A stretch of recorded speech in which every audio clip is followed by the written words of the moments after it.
Bueno, empezamos un tema el domingo anterior. Creo que vamos a todavía 2 domingos más a hablar de ese mismo tema, ya que en el mes de febrero vamos a estar, se celebra el mes misionero, programa de la escuela dominical. Suspenderemos nuestro tema y continuaremos después en el mes de marzo. Empezamos a hablar acerca de las doctrinas fundamentales de la iglesia. Estuvimos hablando el domingo anterior acerca de la unicidad y con el favor de Dios también seguiremos hablando acerca del bautismo en agua, el bautismo en el Espíritu Santo y la vida cristiana. Amén. Entonces, vamos a continuar con el tema esta tarde. Agradezco a las visitas que están con nosotros y con todo respeto queremos exponer la palabra del Señor, no para contender, sino para entender las verdades bíblicas y que sea Dios cada día ayudándonos a cada uno de nosotros. Amén. Yo creo que uno puede ir más allá de donde Dios lo lleve a uno. Amén. Hay que ir andando con Él cada día y aprendiendo de Él, pero que sea Él obrando en nuestras vidas y nosotros solo dejándonos. Amén. Así que vamos a poner algunas doctrinas que de pronto para algunos parecerán de pronto un poco confusas, pero ponga usted esas cosas en las manos del Señor y que Dios nos ayude. Realmente nuestro deseo es aprender, nuestro deseo es crecer en el Señor a la luz de la palabra de Dios. Amén. El domingo pasado estuvimos hablando acerca de la unicidad, que es una de nuestras doctrinas fundamentales. Estuvimos hablando justamente de la importancia de saber y conocer a la luz de la palabra del Señor exactamente quién es Jesús, que ha sido el punto de controversia a través de los siglos en la cristiandad y la que ha generado también muchas divisiones y controversias en medio del pueblo cristiano. Nuestro medio de salvación y nuestra única forma de ser salvos es aceptando a Cristo como Señor y Salvador.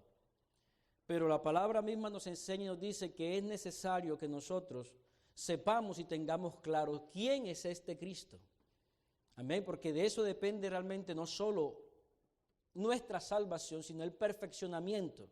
Recordemos que la salvación de alguna manera tiene varios actos. Hay un acto instantáneo en el cual somos reconciliados con Dios, pero la salvación también tiene un elemento de perfeccionamiento y de crecimiento para llegar a la medida, a la estatura de la plenitud de Cristo.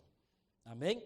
Entonces sí es importante que nosotros conozcamos y sepamos realmente qué es lo que nos enseña la palabra de Dios acerca de la salvación y acerca de este Cristo.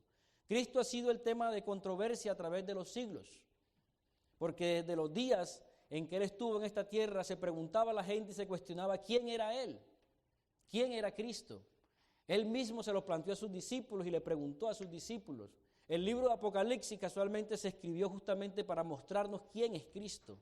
Los evangelios nos muestran a Cristo en los días de su carne. Las cartas nos muestran a Cristo exaltado en gloria. Apocalipsis nos muestra a Cristo en el lugar en que Él se encuentra. Gloria al Señor. Como dice en Hebreos, en una versión dice que Él está sentado en lo más alto de las alturas. Gloria al Señor. Jesucristo no solamente fue un buen hombre. Jesucristo, en la Biblia y por los testimonios y por la obra que Él hizo, Jesucristo era Dios. Amén. Y además que si no era Dios no podía salvarme, porque el único que salva es Dios. Entonces es donde comienza un momento dado la controversia. Jesucristo es un hombre, pero también es Dios. Entonces, ¿qué clase de Dios es? ¿Y cómo es que llegó a ser Dios? La palabra de Dios, y fue lo que estuvimos estudiando el domingo pasado, nos enseña a lo largo de la Escritura que solo existe un Dios. Amén. El más grande mandamiento en Deuteronomio 6, y repetido por Cristo en los días de su carne, cuando le preguntaron cuál es el más grande mandamiento, Él dijo, el más grande mandamiento es: oye Israel, Jehová nuestro Dios, Jehová uno es. Y ahí se resume la ley y los profetas. Y como Él es uno y único, entonces solo se puede amar a uno, solo se puede servir a uno. Entonces aparece este Cristo que dice que es Dios, y además la Biblia nos enseña y dice que es Dios verdadero. Entonces no hay otra posibilidad de que si este Cristo es Dios, tiene que ser que es ese único Dios verdadero que existe. Amén. Y cuando a Él se le preguntó y se le dijo acerca de de alguna manera, ¿cuál es el Dios que está en ti? ¿Cuál es la divinidad que está en ti? Él mismo dijo, Él no dijo ser otro Dios o ser otra persona. Él dijo, el que me ve a mí ha visto al Padre. La divinidad que mora en mí, la divinidad que habita en mí es el Padre.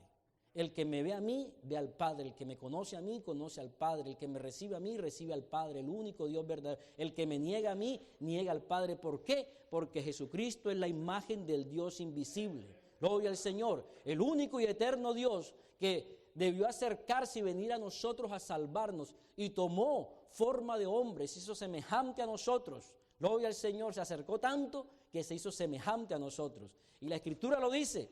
Jesucristo es la imagen del Dios invisible. Dios no tiene forma, Dios no tiene imagen, Él es espíritu. Él no podemos decir que está a la derecha, que está a la izquierda. Lo decíamos, ¿no? El ángel de Jehová acampa alrededor de los que le temen. ¿Cómo hace alguien para estar alrededor? Es porque está en todas partes. ¿Cierto? Entonces, Dios es un ser único. Amén. No lo podemos igualar ni comparar con los humanos, ni tratar de entenderlo como lo entendemos nosotros los humanos. Y ahí es donde ha estado el error de los hombres a través de los tiempos, tratando de entender a Dios, pero tratando de entenderlo a su manera, y ha cometido errores. Tenemos que entender que este Dios es único, que este Dios es diferente, que este Dios es espíritu, como la misma palabra del Señor enseña, pero que Él al momento de crear el mundo, al momento de hacer las cosas, al momento de salvar al hombre, el Dios invisible sí traspasó o de alguna manera se saltó de lo invisible a lo visible, de lo espiritual a lo real en una imagen en Cristo Jesús. Amén. Entonces Jesucristo no es otro Dios, ni un Dios pequeño, ni un Dios subordinado, ni un superhombre. Jesucristo es Dios a nuestro alcance. Amén. Dios donde Dios no solamente puede darnos todo a nosotros, sino que nosotros también le damos todo a Él. Gloria al Señor Jesús. Amén. Entonces, en esos términos más o menos estuvimos hablando acerca de la doctrina de la unicidad. Con todo respeto, quisiéramos considerar hoy la doctrina de la Trinidad. Porque a pesar de considerarse una doctrina monoteísta, tiene implicaciones politeístas. Y creo que son de las doctrinas, tanto la unicidad como la Trinidad, que tienen de alguna manera sí cosas afines, pero también tienen algunas cosas que son completamente diferentes. Ambas consideran y se entiende que Jesucristo, que Dios es uno, y que Jesucristo es Dios. Pero al momento de entender y saber quién es Cristo, entonces es donde hay una diferencia. Porque en la doctrina de la unicidad creemos y enseñamos, como hemos dicho, que este Cristo, amén, no es otro Dios, ni una persona más, sino el único Dios eterno manifestado en carne, venido aquí, cerca de nosotros, con nosotros. En ese sentido, la doctrina de la Trinidad enseña que hay una división en Dios. De alguna manera, mientras que nosotros creemos, la unicidad enseña que es una unidad absoluta, la Trinidad enseña que es una unidad compuesta. Y por ende hay tres elementos o hay tres personas en Dios. Y eso es lo que queremos considerar esta tarde, como digo, con todo respeto. Al final hay unas copias que vamos a repartir, que son estos bosquejos. Hay también además otra información que está dispuesta en nuestra página, un estudio un poco más amplio, que ya lo hemos dado otras veces aquí. Estaba viendo que este estudio ya lo dimos aquí en el 2008, hace 5 años, para esta misma fecha. Ahí está en nuestra página y está un poco más completo. Pero al final el hermano John va a repartir algunas copias. Solo sacamos 20, creo que fueron. ¿10? ¿O solo fueron 10 copias? Oh, pensé que habíamos sacado 20. Bueno, fue poca la fe. Entonces, bueno, el hermano John nos ayuda a repartirlo. Pronto pues, se lo damos a las visitas y a algunos hermanos que realmente quieran llevarlo. De todo modo está disponible también como les dije, en la página de la iglesia, en nuestra página. Entonces, al considerar la doctrina de la Trinidad, tenemos que quisiera mirar primero cuál es el origen de la doctrina. Hay dos definiciones que quisiera leer Una es tomada del Nuevo Diccionario Bíblico Certeza, con respecto a la definición de la Trinidad, y la otra es tomada desde el diccionario de la Enciclopedia Católica. Entonces dice, el diccionario bíblico Certeza dice, la palabra Trinidad no aparece en la Biblia, y aunque la usó Tertuliano en la última década del siglo II, formalmente no encontró su lugar en la teología de la Iglesia hasta el siglo IV. Sin embargo, es la doctrina distintiva de la fe cristiana que abarca todo lo demás.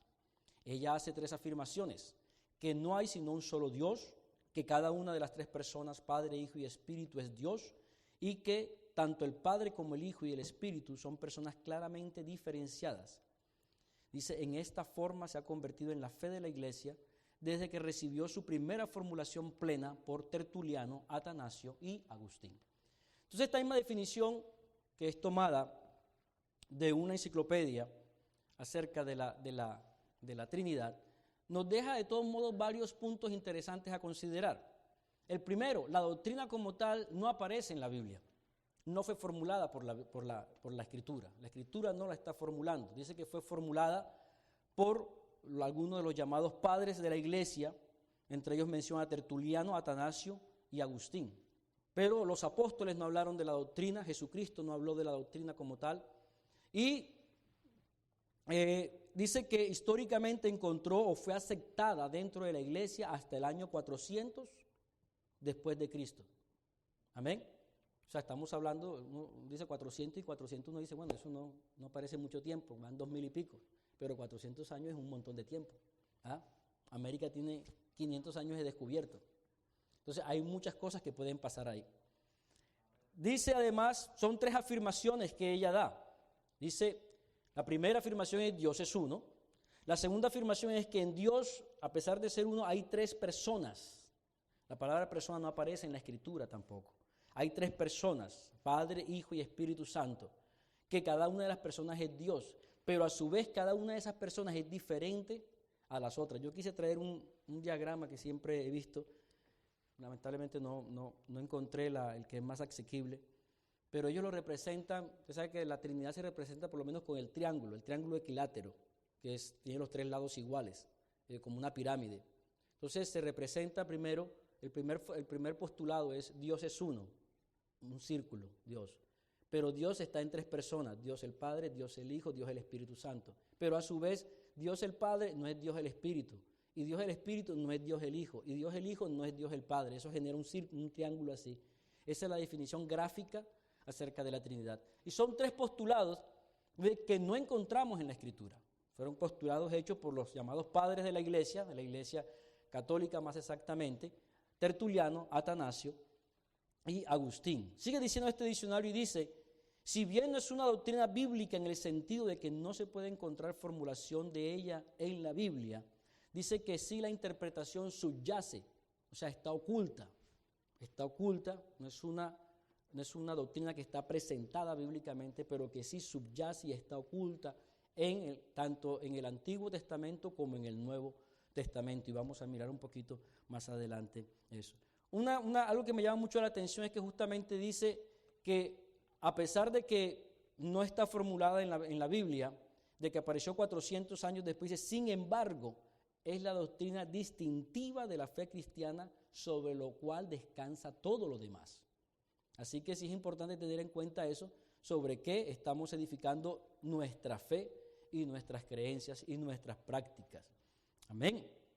Entonces, sigamos con la misma, en la Enciclopedia Católica. En la Enciclopedia Católica, la definición que da es esta. Dice, en palabras del credo Atanasio, el Padre es Dios, el Hijo es Dios y el Espíritu Santo es Dios. Y sin embargo, no hay tres dioses, sino uno solo. En esta Trinidad de personas, el Hijo proviene del Padre por una generación eterna, y el Espíritu Santo procede por una procesión eterna del Padre y del Hijo. Son definiciones teológicas, filosóficas, no bíblicas. Sin embargo, y a pesar de esta diferencia en cuanto al origen, las personas son coeternas, coiguales, todos semejantes, no creados y omnipotentes. Esto enseña la Iglesia, es la revelación en relación a la naturaleza de Dios, donde Jesucristo, el Hijo de Dios, vino al mundo a entregarla, la revelación, la cual la iglesia propone, no la Biblia, la iglesia propone al hombre como el fundamento de todo su sistema dogmático. Hasta ahí podríamos dejar. Hay otras, pero... Entonces, si miramos, como decíamos, por definición, tratar de entender a Dios de esta manera, tenemos que someternos no solamente al escrutinio,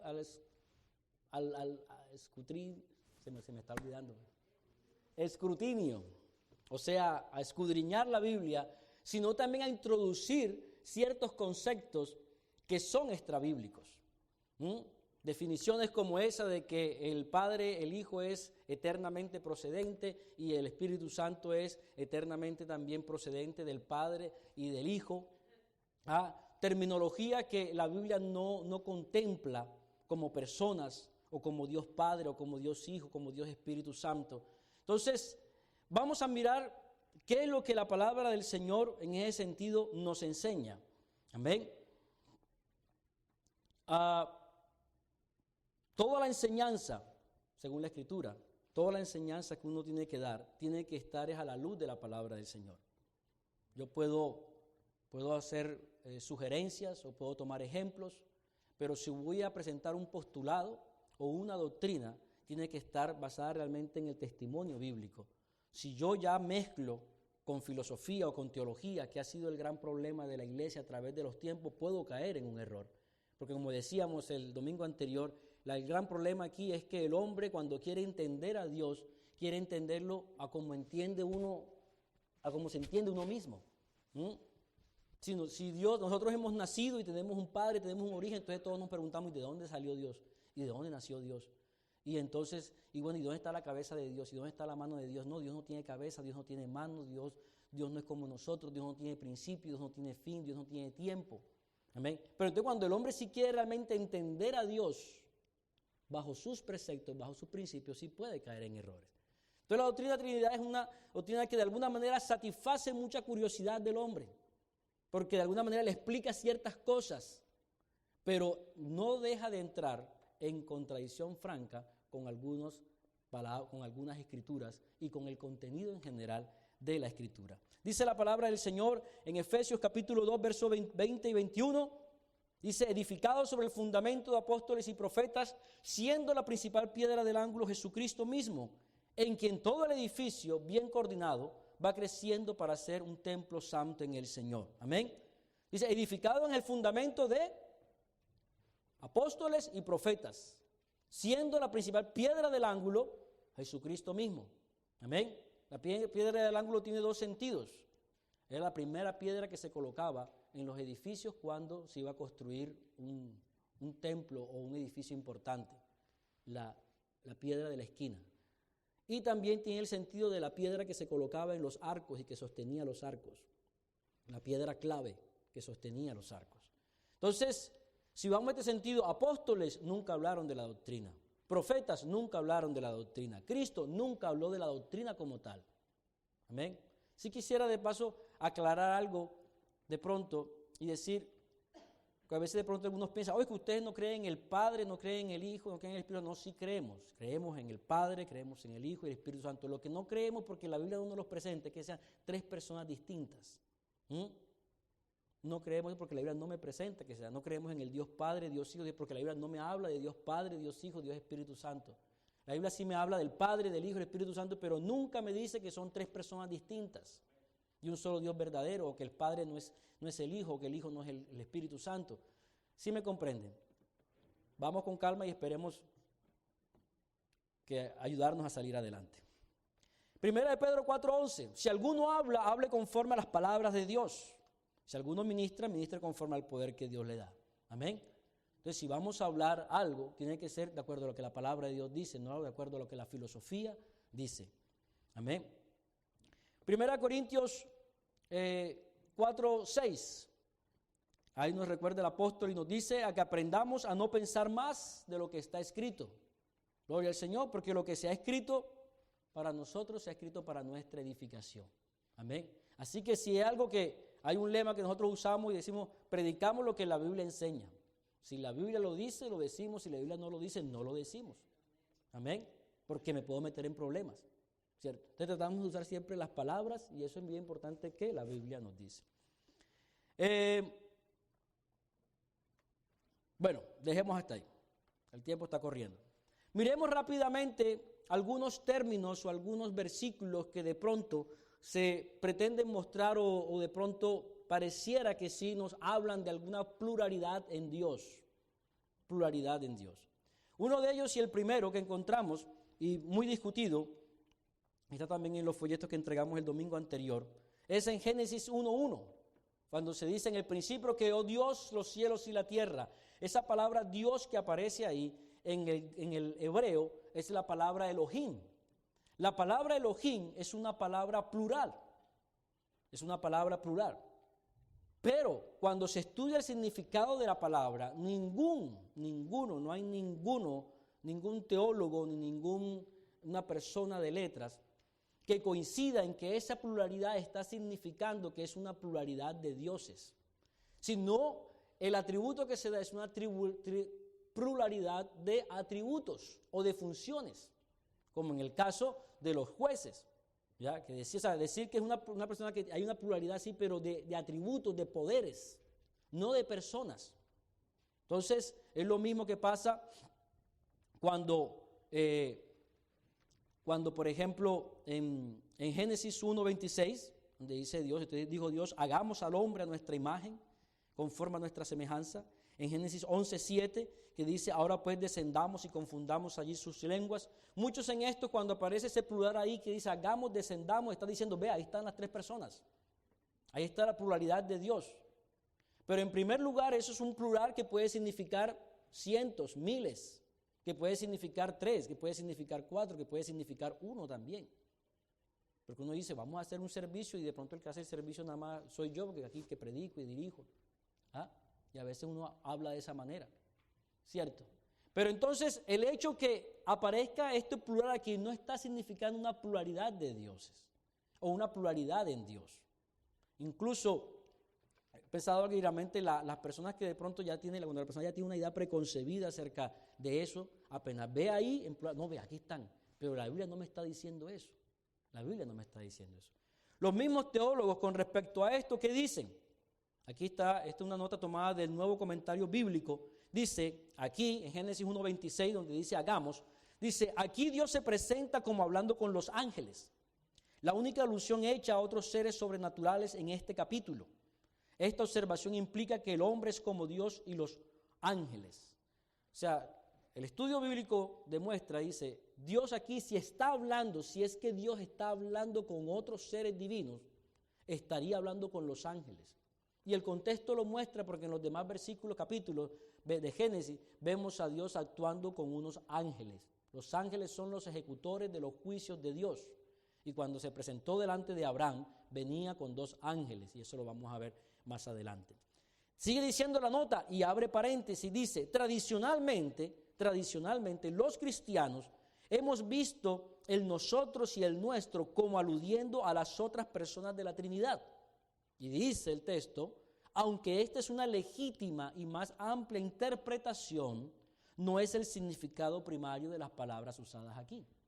Entonces, aunque la persona diga, no, es que ahí está la gama, ahí están las divinas personas, dice, no, es una interpretación que se está dando. Pero el sentido literal de la Escritura no está hablando de pluralidad en Dios. Si Dios, en un momento dado, si Dios está hablando, si es que Él está hablando con otros seres, Él está hablando con los ángeles. Pero no con otros seres divinos o con otras divinidades o con otras deidades. Eso es lo que el testimonio de la palabra de Dios nos enseña. Amén. La situación con Abraham y los ángeles.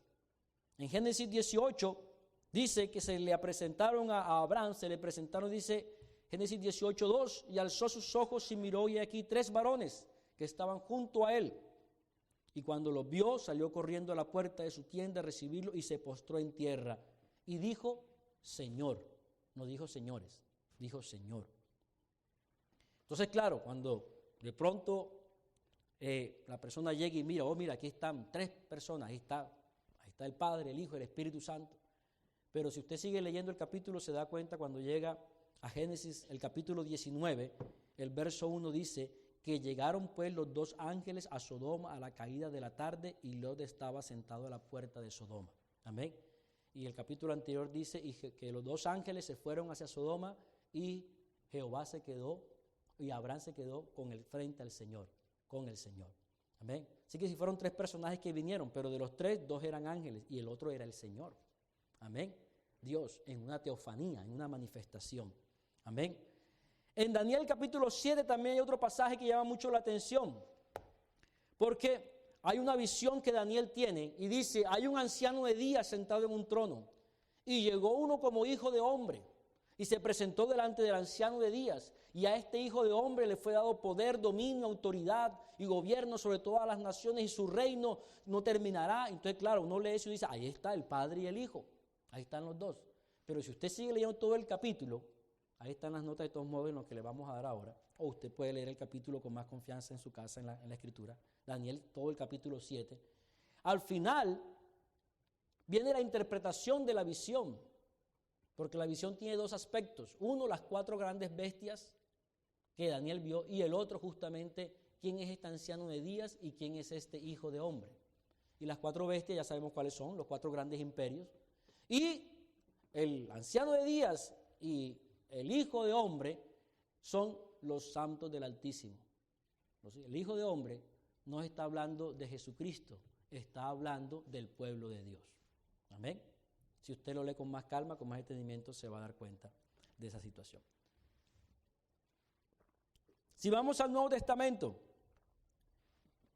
tenemos que tener en cuenta una cosa.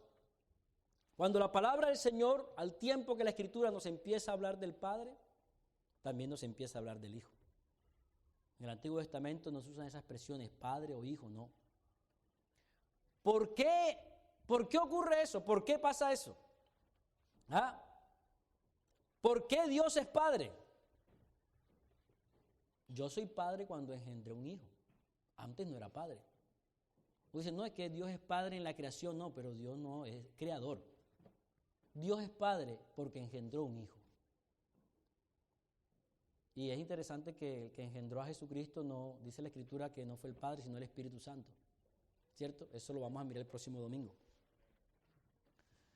Entonces, hijo de Dios tiene 2 significados. Haber sido engendrado por Dios y que es Dios. Hijo de Dios. La Escritura registra y dice que Adán era hijo de Dios. ¿Pero por qué? Porque fue creado por Dios. Amén. La Biblia nos llama a nosotros que somos, y dice, ahora somos hijos de Dios, ¿cierto? ¿Pero por qué somos hijos de Dios? Porque fuimos creados por Él o fuimos engendrados por Él. No, porque fuimos adoptados por Él. Amén. Hemos sido adoptados, porque cuando nacimos no éramos hijos de Dios. Amén.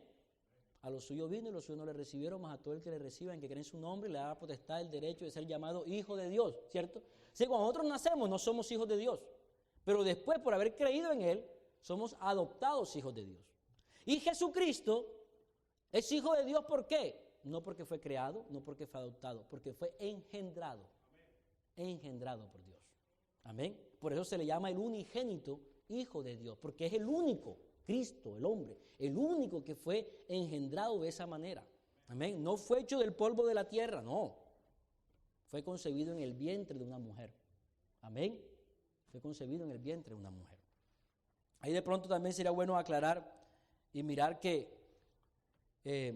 miremos en Lucas 1, dice, respondiendo el ángel, le dijo, el Espíritu Santo vendrá sobre ti, a María, y el poder del Altísimo te cubrirá con su sombra. Por tanto, el santo ser que nacerá será llamado Hijo de Dios. Amén. No dice, el santo ser que va a nacer es Dios el Hijo que se va a engendrar en ti, no.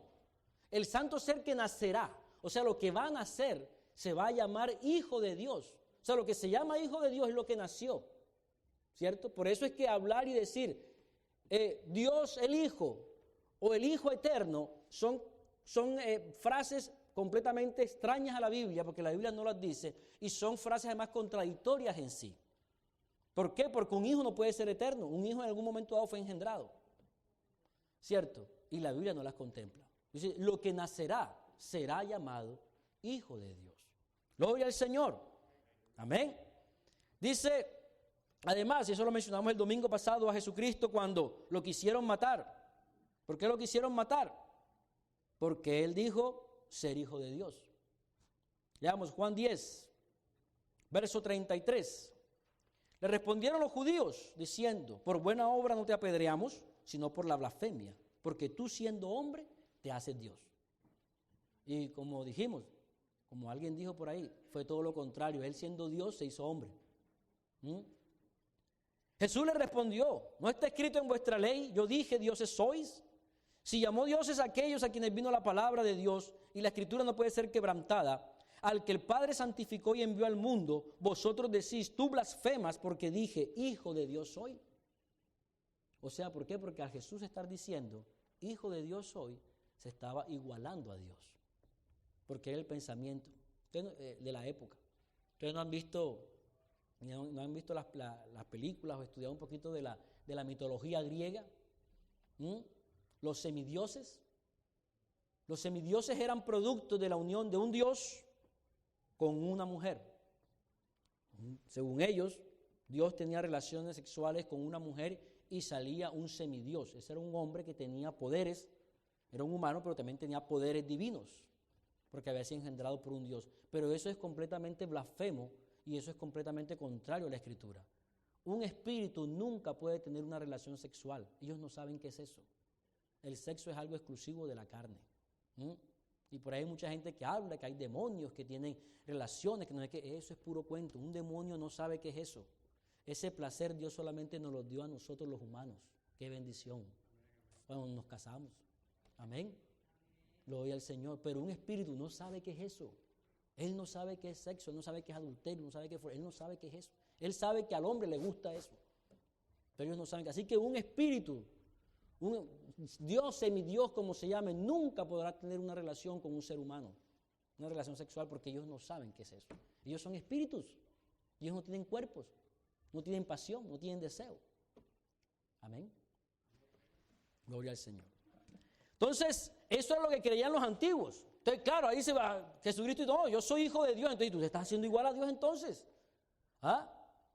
Pero es que Él sí realmente era hijo de Dios, porque Él fue engendrado por Dios. Gloria al Señor. Amén. Él fue engendrado por Dios. Gloria a Dios. Y como dijimos al principio, cuando a Él le preguntó, ¿y qué clase de Dios eres tú? ¿Qué Dios es el que está en ti? Él dijo, no, el Padre, el único, si es que no hay más. ¿Cierto? El único. Gloria al Señor. Dios engendró un hijo. ¿Dónde? En el vientre de María, no en el cielo.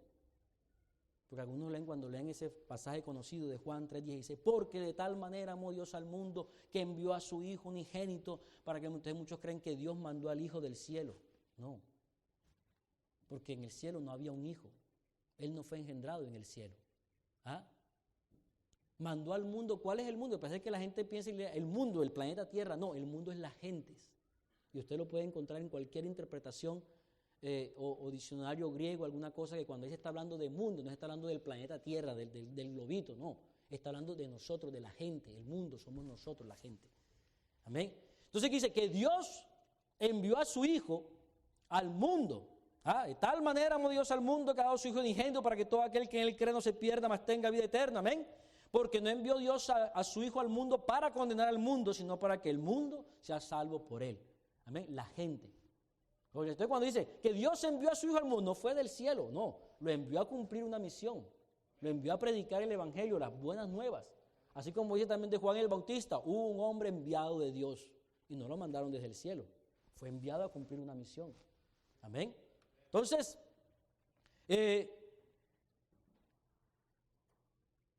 algunos textos, miremos rápidamente algunos textos que soportan la doctrina. La doctrina de la Trinidad tiene básicamente dos textos en la Biblia, que son su apoyo y soporte. ¿Sí saben cuáles son? Mateo 28 y 19. Y el Señor les dijo, id por todo el mundo y hacer discípulos a todas las naciones, bautizándolos en el nombre del Padre y del Hijo y del Espíritu Santo. Amén. Eso lo vamos a estudiar de todos modos más detenidamente cuando hablemos del bautismo. Pero, como dice la misma estudio de la hermenéutica, un texto sin contexto es un pretexto. Nosotros no podemos fundamentar una doctrina solamente en un versículo. ¿Ven? Hay que ver el versículo y hay que ver el contexto. Si usted estudia el versículo, se va a dar cuenta que este texto lo que está aludiendo es a un nombre, porque dice, bautícelos en él. A primer lugar que está hablando del bautismo. Entonces tenemos que centrarnos, está hablando del bautismo. No es un versículo para presentar pluralidad en Dios o personas en Dios. Está hablando del bautismo, bautícelos, pero dice en el nombre, singular, en el nombre, singular, del Padre, Hijo y Espíritu Santo. Padre, Hijo y Espíritu Santo no son nombres, son atributos. Yo soy padre, yo soy hijo, yo soy pastor. Mañana me pongo el overol y me voy a trabajar en la construcción y usted no me va a conocer, pero soy el mismo.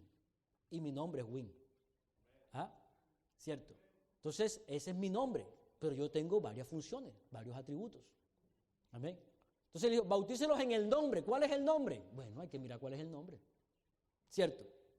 Entonces, y además de eso, si usted usted mira el contexto con respecto al bautismo, usted no encuentra que en los primeros 100 años, que es el libro de los Hechos, todos los bautismos que encontramos en los primeros 100 años del cristianismo fueron hechos en el nombre de Jesús.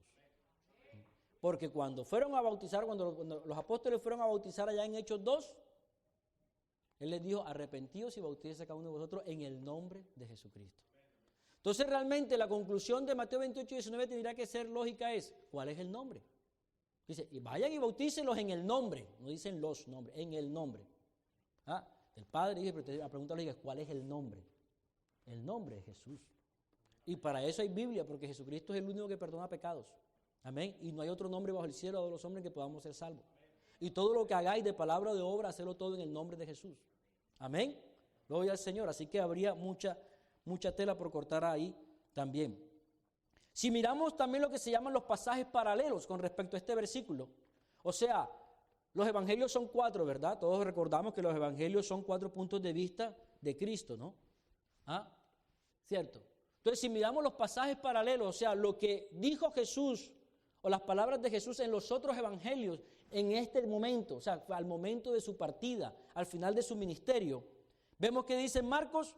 Marcos dice, Marcos 16 desde el 15, todos no lo sabemos, ir por todo el mundo y predicar el evangelio a toda criatura, el que creyere y fuera bautizado será salvo y el que no creyere será condenado, ¿cierto? Dice, y estas señales seguirán a los que creen, 2 puntos, en mi nombre, en mi nombre, echarán fuera demonios, hablarán nuevas lenguas, tomarán en las manos serpientes, si bebieren cosa mortífera no les hará daño. Entonces, ¿de qué está aludiendo? En el nombre de Jesús. Amén. Si vamos a Lucas, también, el pasaje paralelo de Lucas, lo que Lucas resumió de las últimas palabras de Jesús, así como Marcos también resumió de las últimas palabras de Jesús. Dice, y así está escrito y así fue necesario que el Cristo padeciese y resucitase de los muertos al 3er día, y que se predicase en su nombre el arrepentimiento y el perdón de pecados en todas las naciones, comenzando desde Jerusalén. Amén. Si usted se mira incluso en el libro de los Hechos, ¿cuál es la gran ataque contra el cristianismo? El ataque contra el cristianismo es, no hablen de Jesús, no prediquen más en ese nombre. A los apóstoles los azotaron, los golpearon, les dijeron, no hablen más. Y después se los encuentran por ahí, ¿no les dijimos que no hablaran más de ese Jesús? Que se callaran, que no hablaran más de ese Jesús. El interés del enemigo y del mundo justamente es que no se hable de Jesús, porque toda autoridad, toda potestad del pueblo de Dios está en Jesús. Amén. Porque Jesús es Dios con nosotros. Amén. Gloria al Señor.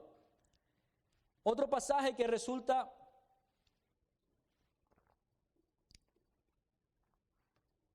es apoyo de la doctrina es 1 de Juan 5:7. Primera de Juan 5:7 tiene una frase que ha sido añadida en algunos textos. Antiguamente era un pie de página, de pronto les explico esto. Los escritores de la Biblia, a través de los tiempos, a veces ellos, así como tenemos nosotros las Biblias de estudio hoy, hay muchas Biblias de estudio, ¿cierto? Que está el texto bíblico y aquí abajo hay una explicación. Entonces ellos también, eso es desde antiguo, entonces ellos daban ciertas explicaciones abajo. Entonces había una explicación que ellos daban de este texto, pero después con el tiempo se incluyó en el texto. Pero si vamos a las versiones antiguas no aparece y ya las versiones nuevas también lo están quitando. Primera de Juan 5:7, como lo tenemos, por lo menos en nuestra versión Reina Varela, dice, porque tres son los que dan testimonio en el cielo, el Padre, el Verbo y el Espíritu Santo, y estos tres son uno. Y tres son los que dan testimonio en la tierra, el Espíritu, el agua y la sangre, y estos tres concuerdan. Pero hay una parte que está añadida ahí. No sé si está el texto ahí. ¿Pueden poner los dos versículos, 7 y 8? No se puede. Ok. El texto original, tanto en las antiguas versiones, y usted lo puede verificar en algunas versiones nuevas, el verso 7 solamente dice, porque tres son los que dan testimonio. Solo dice eso. Toda la demás parte, en la tierra y el espíritu, el agua y la sangre, y estos tres, ya lo arreglaron. Ok, en estos dos versos, empecemos otra vez. Lo que aparece en los textos originales solamente es, porque tres son los que dan testimonio. Hasta ahí. Y después sigue hasta el final, después de 2 puntos, el espíritu, el agua y la sangre, y estos tres concuerdan. Eso es lo que dice el texto original. Toda esa frase, en el cielo, el Padre, el Verbo y el Espíritu Santo, y estos tres son uno, y estos tres son los que dan testimonio en la tierra, todo eso es añadido. Era un pie de página que antes estaba, que se explicaba para explicar, pero luego tomó cuerpo en el texto original. Pero si usted mira las versiones,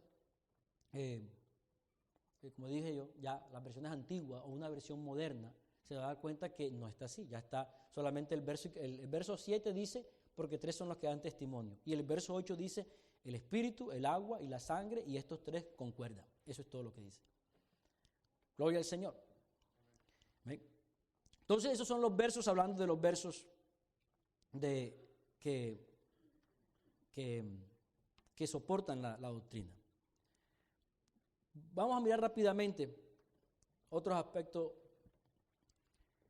de las cosas que más confunde a la gente y de las cosas que de pronto las personas a veces quieren encontrar sentido, es la manera como Jesús habla del Padre. Porque siempre se dice, bueno, pero es que aquí está Jesús y está hablando al Padre. Padre esto y Padre lo otro. No puede ser que, tiene que ser dos. Tiene que ser dos. Pero ¿cómo así? Como alguien dijo una vez, bueno, que es un ventríloco, ¿qué? O está hablando, o es loco, está hablando con él mismo. Pero si lo quieres decir así, si a veces yo digo, si tú quieres pensar que está hablando consigo mismo, bueno, uno a veces también habla consigo mismo, ¿verdad? Tú a veces no te dices, oye, güey, pero estás en nada, ¿tú por qué hiciste eso? ¿Tú no has hecho eso? Oye, pero yo por qué hice eso, yo sí. O a veces incluso legalmente. A veces legalmente uno tiene que hacer un oficio como mi posición, lo que soy, y como otro cargo que yo tengo. Yo creo que yo me reía aquí el otro día que trabajaba cuando trabajaba con el hermano Heiner. Entonces estábamos en la construcción, entonces yo le decía, no, él es mi jefe de lunes a viernes hasta las 5 de la tarde. Y de ahí para adelante y los fines de semana yo soy el jefe de él. Porque él era mi jefe y yo trabajaba para él en la construcción. Pero después yo era el pastor. Entonces yo soy el jefe de él después de 5 de la tarde y los fines de semana. Y en la semana él es el jefe mío. Entonces, esa es una de las cosas que en un momento dado tiende, por lo mismo, porque como queremos entenderlo como lo entendemos nosotros, es que, oye, que no puede ser, aquí hay uno, aquí hay otro, no puede ser. Pero entonces, ¿qué es lo que pasa? Lo que justamente tenemos que entender es justamente lo que repetíamos la vez pasada. E indiscutiblemente grande es el misterio de la piedad. Dios fue manifestado en carne. Gloria al Señor. Jesucristo era un hombre. Hombre cabal. ¿Cómo era? Que el alma, que el espíritu, si nos metemos en eso, nunca salimos y de ahí no ha salido la gente todavía. Pero Jesucristo era un hombre cabal, al punto que creció, que aprendió, que se sujetó. Fíjense, hasta el punto que Él se humilló. Dice que Él crecía en gracia y en sabiduría delante de Dios y delante de los hombres. Como hombre. Amén. Como hombre. Así que aquí vemos además, y el gran porqué de eso es que porque para la redención de la humanidad se necesitaba un hombre. No se podían usar ya más corderos, ni cabritos, ni ovejas, nada de eso, porque eso no sirvió para salvar al hombre. Se necesitaba era un hombre que pudiera enfrentar la muerte, que pudiera enfrentar el pecado, que pudiera enfrentar, cumplir la ley, que pudiera enfrentar al diablo y vencer. Y como no había un hombre de esas cualidades, Dios se lo buscó, Dios se lo proveyó. Amén. Entonces, dice, si nosotros pensásemos que Jesús es otra divinidad o otra persona diferente al Padre, y como dice la definición de la Trinidad, dice que los tres son coiguales, son iguales en conocimiento, son iguales en poder, son iguales en sabiduría, son iguales en eternidad, no hay una diferencia, no hay uno mayor que otro, todos son idénticos, aunque es irónico porque cada vez que se presenta la Trinidad en una gráfica o algo, siempre nos los muestran diferentes. Siempre muestran un anciano, un jovencito, o una paloma o otro jovencito, cuando en ese sentido deberían ser tres iguales, ¿cierto? No debería ser uno más anciano que otro. ¿Sí me comprenden, no? Estamos tratando de entender esto. Pero siempre nos los muestran diferentes. Entonces, si se supone que son iguales en todo, pero vemos a Jesucristo actuando y diciendo cosas que no concuerdan con eso. Una de ellas, y nosotros decimos, no, es que Jesucristo oraba y está orando al Padre. Ok, pero si Jesucristo es Dios el Hijo, Dios, igualito al Padre, igualito, y conoce todo, tiene igual poder, tiene igual sabiduría, ¿por qué ora? No tendría por qué orar. No tendría por qué. ¿Qué le va a pedir? Si es que Él tiene lo mismo que yo, Él sabe lo mismo que yo, somos igualitos. ¿Yo por qué tendría que orar? No tendría por qué orar. Parece algo muy lógico, ¿no? Sí, mira, está el Hijo orando al Padre. ¿Pero qué está orando ahí? Está orando, sí, el Hijo de Dios, el hombre, el que fue engendrado, pero no un Dios, porque ningún Dios ora a otro Dios, ¿cierto? Ningún Dios ora a otro Dios. Entonces, si la doctrina de la Trinidad tiene razón en eso, que son tres divinidades iguales, esto lo contradice. Lo que pareciera que es un gran fortín, no es un gran fortín, es una gran debilidad. Porque alguno dirá, bueno, pero es que Dios el Hijo humillado. No, pero igual es Dios el Hijo, como sea. Dios el Hijo en el cielo, Dios el Hijo en la tierra, es Dios el Hijo. Pero nosotros no creemos, es Dios manifestado en carne. Es Dios en su papel de siervo. Amén. Como hombre, actuando, viviendo como hombre. Amén. ¿Por qué no lo sabe todo?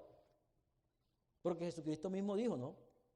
Hablando del día ni la hora, dice, nadie lo sabe, ni aun los ángeles de Dios, ni yo mismo, sino solo mi Padre.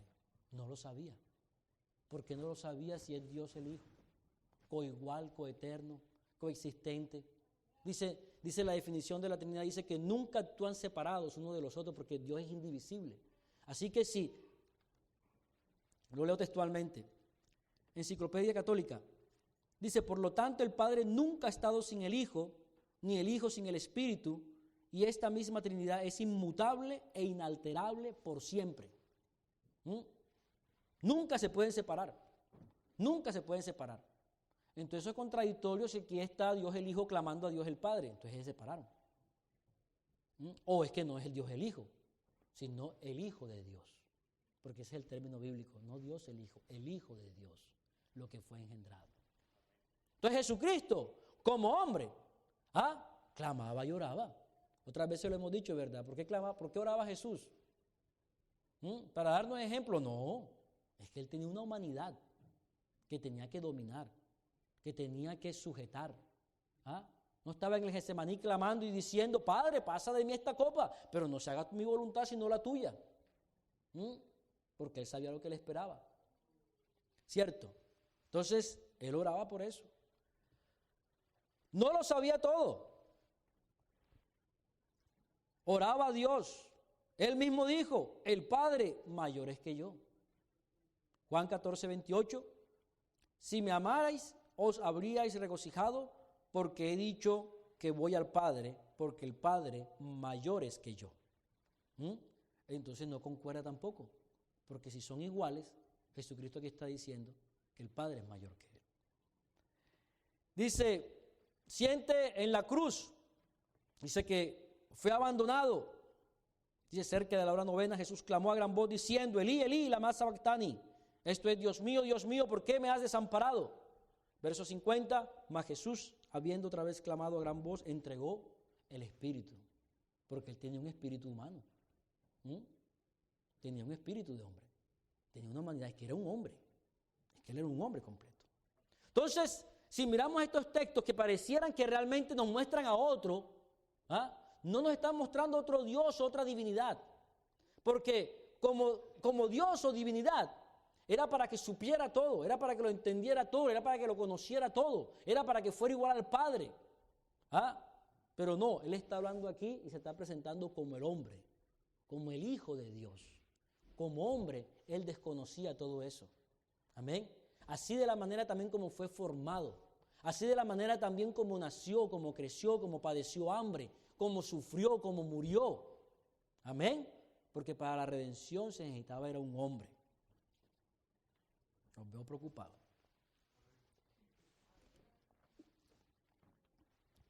Con todo respeto, mis hermanos, si hay alguna duda, estamos para ayudarnos, no para contender. Gloria al Señor. Uno de los pasajes que es más discutidos también, el bautismo de Jesús. Va Jesús a las aguas, es sumergido. Dice una voz del cielo que habla, dice, este es mi Hijo amado, en el cual tengo complacencia. El Espíritu Santo que posa sobre él en forma de paloma. Y entonces, claro, dices, no, ahí están las tres personas. Pero en primer vemos a lo mismo, hay que mirar la situación. El texto que me está mostrando, ¿de qué me está hablando? Es del bautismo de Jesús. No me está hablando de mostrarme la deidad o la divinidad de Dios. Me está hablando del bautismo de Jesús. Y si miramos los contextos, ¿por qué ocurre todo eso? ¿Por qué ocurre todo eso? Porque yo tengo que pensar que si escucho una voz es alguien que está allá. Bueno, y de pronto no es alguien. Porque una voz significa que hay alguien allá. Si buscamos un pasaje paralelo o algo parecido a esto, recuerden el monte de la transfiguración, donde una nube rodea a Jesús y hay una voz que repite lo mismo. Este es mi Hijo amado, a él oíd. ¿Y de dónde viene la voz? ¿Del cielo o de la nube? Vino de la nube, no vino del cielo. Miren lo que dice la Enciclopedia Católica, que fueron realmente los defensores 1A de la doctrina. Dice, la aparición sobrenatural en el bautismo de Cristo es citado a menudo como una revelación explícita de la doctrina trinitaria, dada en el mismo comienzo de su ministerio. Dice, esto nos parece es un error. Es cierto que los evangelistas lo ven como una manifestación de las tres personas divinas. Sin embargo, aparte de la subsiguiente enseñanza de Cristo, el significado dogmático de la escena difícilmente pudo ser comprendido. Más aún, las narraciones del Evangelio parecen significar que nadie, sino Cristo y el Bautista, fueron privilegiados de ver la paloma mística y escuchar las palabras que atestiguaron la divina filiación del Mesías. Gloria al Señor. ¿Qué es lo que quiere decir esto? Fíjese, un comentario de la Enciclopedia Católica justamente donde dice, pensar que este pasaje es para mostrar la pluralidad de Dios es un error, porque no es el propósito. ¿Cuál era el propósito de esa visión? ¿Cuál es el propósito de eso? Y nos lo dice Juan en el capítulo 1. ¿Por qué? Porque Juan el Bautista dice, el que me mandó a mí a bautizar, me dijo, sobre quien vea descender el Espíritu y que reposa sobre él, ese es el que bautiza. Amén. Dice, y yo le vi, dice Juan, yo vi al Espíritu. Un espíritu no se ve. Dios le plació tomar esa forma. Así que la situación que aparece aquí no es para mostrar Trinidad o pluralidad en Dios, es para mostrarle a Juan, y el contexto bíblico es lo que lo dice, es para mostrarle a Juan quién era el Mesías. ¿Quién era el Mesías? Pero el mismo texto y el contexto que nos habla nunca está pretendiendo mostrar que hay más de uno, más de una persona, más de un ser divino en Dios. Amén. Y usted puede investigar. Usted puede investigar. Las manifestaciones de Dios. Siempre me ha llamado la atención algo, porque si uno de pronto le pregunta a una persona de fe trinitaria, le dice, ¿cuántos vas a ver tú en el cielo? Y muchos lo aseguran y dicen, no, 3 tronos. Y allá van a estar los 3, igualitos los 3. Pero la Biblia me muestra una cosa contraria. La Biblia me muestra 4 hombres que tuvieron una visión de Dios y todos vieron uno solo. Así que si fuéramos a ver 3, pues ya, si son 3, porque es que no van a ser 3, han sido 3 siempre supuestamente, debiera mostrarme 3. Y 3 iguales, no 3 diferentes, 3 iguales, no como lo representa. Y ahí en el texto usted lo va a poder ver, no hay tiempo ahora para leerlo, pero Isaías capítulo 6, Ezequiel capítulo 1, Daniel capítulo 7, Apocalipsis capítulo 4, son 4 hombres que tuvieron una visión de la gloria de Dios y todos vieron a uno sentado en un trono. Amén. Otro aspecto que de pronto a veces tiende a confundir y a pensar en alguna pluralidad es cuando se habla de la diestra de Dios. Tome en cuenta que la Biblia sí lo menciona en 2 o 3 ocasiones, habla de la diestra de Dios, no de la diestra del Padre. La Biblia, esa expresión no aparece en la Escritura, diestra del Padre no aparece en la Escritura. Entonces, claro, todo el mundo piensa y dice, no, aquí está Dios sentado y aquí está Jesucristo a la derecha. Jesucristo está a la derecha del Padre. Pero ya dijimos, es que Dios no es hombre. Dios no tiene arriba, abajo, Dios no tiene derecha, Dios no tiene izquierda, Dios no tiene cabeza, Dios no tiene ojos, Dios no tiene boca. Él no tiene nada de eso. Cuando Él dice que su ojo vio es para ponernos a nivel nuestro, que su boca habló es que para que nosotros entendamos, pero no es que Dios no tiene boca, Él no tiene eso. Hablar de la diestra de Dios es hablar del poder de Dios. Amén. Hablar del poder de Dios. Dice allá el Señor que dice, y ese día cuando llamemos a juicio, las ovejitas vendrán a mi derecha. ¿Y los corderitos para dónde? ¿Y las cabritas para dónde? Para la izquierda. ¿Qué significa eso? Lugar de privilegio. La derecha es lugar de privilegio. La derecha significa el poder de Dios. No significa un lugar físico al lado derecho. Y la confirmación usted la tiene en la Escritura. Si usted lee Apocalipsis capítulo 4 y capítulo 5, ahí está el Cordero. ¿Y dónde está el Cordero? Capítulo 5, ¿dónde está el Cordero? Y vi como un cordero inmolado, ¿dónde? En medio del trono, no al lado del trono. Porque si Juan estaba viendo así, él debió haber visto al cordero al lado izquierdo, porque está viéndolo de frente, ¿verdad? O sea, debió haberlo visto de este lado, pero no lo vio ahí, ni al otro no. Dice, en medio del trono, un cordero como inmolado. Amén. Gloria al Señor. Entonces, hablar de la derecha, de la diestra de Dios, y ahí, fíjate esta definición tomada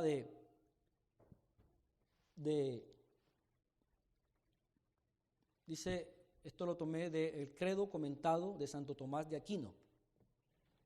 Está la referencia. Dice, cuando se habla de la diestra de Dios, esta expresión no debe entenderse de una manera corporal, sino en un sentido metafórico. ¿Amén? No en una forma corporal, obviamente, porque Dios no tiene cuerpo. El diccionario Certeza dice, como el brazo, la mano, especialmente la mano derecha, se usa como símbolo de fuerza y poder. Amén. La mano o brazo derecho es símbolo de poder. Y la Biblia nos lo dice. Éxodo 15, 6 dice, tu diestra, oh Jehová, nos ha magnificada, tu diestra, oh Jehová, ha sido magnificada en poder, tu diestra ha quebrantado al enemigo. Salmo 65, para que se libren tus amados, salva con tu diestra y óyeme. Amén. Como ya hemos mencionado, tratar de entender la doctrina no se puede entender o explicar básicamente fundamentada en la Biblia. Toca acudir a explicaciones extrabíblicas y filosóficas. Dice un comentario, dice exposición bíblica histórica del dogma de la Trinidad, de una profesora de religión católica. Dice, las expresiones doctrinales creadas en el curso de los siglos miran tanto a la unicidad como a la Trinidad y se dividen en dos grupos. Al primero pertenecen los términos esencia, sustancia, naturaleza y responden a la pregunta ¿qué? Al segundo los términos subsistencia, hipóstasis y persona y responden a la pregunta ¿quién?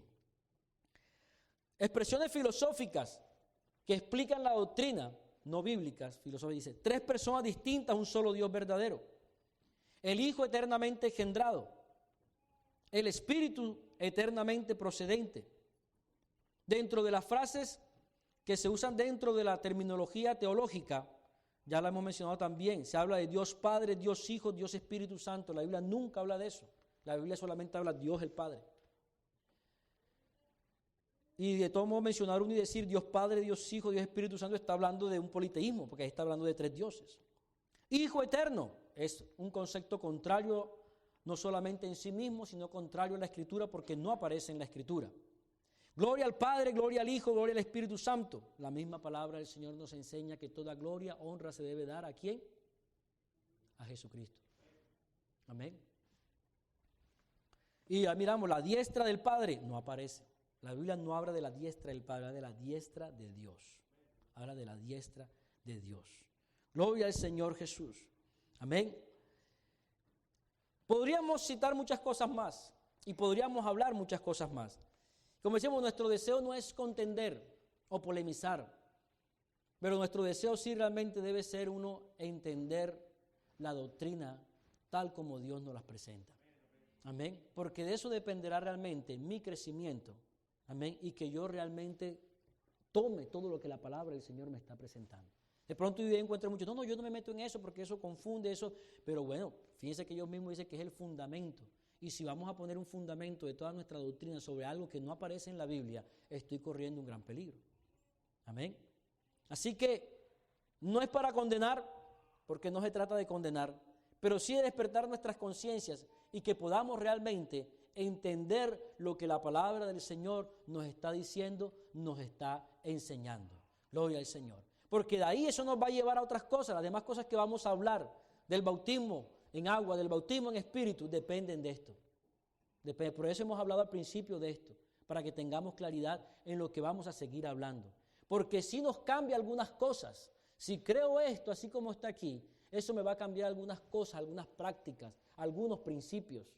Amén. Y qué bueno que nosotros podamos realmente entender, como dije, la Escritura tal como el Señor nos lo dice. Amén. Gloria al Señor. Gloria a Dios. Vamos a estar en pie.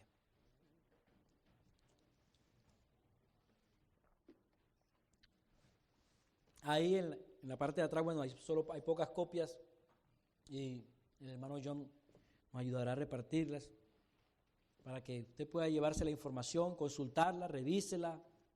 Si usted gusta preguntarme o sentarse conmigo, con mucho gusto estamos para eso. Porque nuestro deseo realmente es que podamos entender las enseñanzas bíblicas tal como Dios nos las ha presentado. Porque de eso depende la seguridad de nuestra salvación y nuestro crecimiento. Amén. Y nuestro crecimiento. Porque nosotros estamos cada día siendo formados para poder llegar a la imagen de Cristo, de un varón perfecto. Amén. De un varón completo. Gloria al Señor. Así que es necesario que hagamos las cosas como Dios dice. Amén. Y que pidamos al Señor, como otras veces le he dicho a algunos, le he dicho, así como le decía Pablo a Timoteo, considera lo que te digo y el Señor te dé entendimiento en todo. Consideren ustedes lo que hemos compartido esta tarde y que sea Dios cada día guiándonos y enseñándonos, porque realmente, créanme hermanos, amigos, nuestro deseo es que podamos crecer en Dios. con todo amor, con todo respeto, amén, que podamos conocer y que podamos ser edificados en Dios. Créeme que es de gran ayuda no poder entender y comprender cómo fue que se ejecutó esta salvación. Porque sí, lo que me salva es creer en Cristo, es creer en la obra de Él. Yo no condeno a ningún trinitario, eso es trabajo de Dios, condenar a todos y juzgar a la gente, no es trabajo nuestro. Nuestro trabajo es predicar el Evangelio. El que salva es Él. Pero cada vez que yo conozco y entiendo cómo fue que este Dios hizo esta obra maravillosa, amén, uno le saca mucho más beneficio. Uno se enamora cada día más de Él. Uno entiende cada día más. Uno valora cada día más. Uno aprecia cada día más la obra que este Dios hizo para salvarnos. Amén. El misterio que estaba escondido ya hoy se ha revelado. Amén. El arma oculta que Dios tenía para salvar al hombre ya hoy ha sido revelada. Gloria al Señor. Y nos dice la palabra del Señor que en Cristo estamos completos. Amén. Que Él es la cabeza de todo principado y potestad. Porque Dios retomó el control que el hombre había perdido, lo retomó en Cristo. Amén. En Cristo. Gloria al Señor. Tantas cosas. Dios no envió a nadie. Él mismo se despojó. Él mismo cambió de estatus o de posición y se despojó para venir a salvarme. Dios no mandó a nadie más. Él no fue y dijo, ve tú y haz la labor. No, Él dijo, no, yo voy. Amén. Yo mismo que hablo estaré aquí presente, decía el profeta. Amén. No va a haber otro. Yo mismo voy a buscar a mi pueblo. Yo mismo voy a salvar a mi hombre. Amén. Entonces, qué bueno que cuando entendemos de esta manera, es apreciar, es valorar, es entender cada día más cómo fue que Dios se abrió paso a través de los tiempos y se abrió paso a través de todo obstáculo para venir a salvarme, para venir a rescatarme. Y cuando yo miro eso, cuando yo aprecio eso, gloria al Señor, eso me afinca más, me agarra más de Él. Gloria al Señor. Vamos a orar y vamos a pedir al Señor que sea Él cada día ayudándonos y dándonos de su entendimiento. Amén. Y de esa manera también somos despedidos. Bendito Dios de la gloria, te alabamos, oh Señor, y te bendecimos. Te damos las gracias, oh Dios. Te glorificamos, te alabamos, te exaltamos, oh Dios. Gracias, Señor, por tu grande amor, por tu misericordia, por tu favor, por tu presencia en medio de tu pueblo, Señor. Gracias, Cristo amado, gracias, Señor. Gracias, oh Dios de la gloria, por todo lo que tú hiciste. Con tal de salvarnos, rescatarnos, llevarnos hasta ti, Señor. No podíamos llegar a ti. No podíamos encontrar el camino hacia ti. Entonces tú llegaste a nosotros, Señor, y nos hiciste un camino para que pudiéramos llegar a ti, Señor. Oh Dios, un camino amplio y perfecto a través del velo de tu carne, Señor. Que tú viniste a buscarnos. Te hiciste semejante a nosotros, oh Dios. Te humillaste como hombre, oh Dios. Gracias te damos, Señor, por tu obra maravillosa. Ayúdanos para valorarla, para entenderla, para comprenderla, para vivirla, Señor. Para poder disfrutarla y sacar todo el provecho que tú, oh Dios, nos has dado. Gracias te damos, Señor. Te pedimos, oh Dios, que de la misma manera como tú hiciste con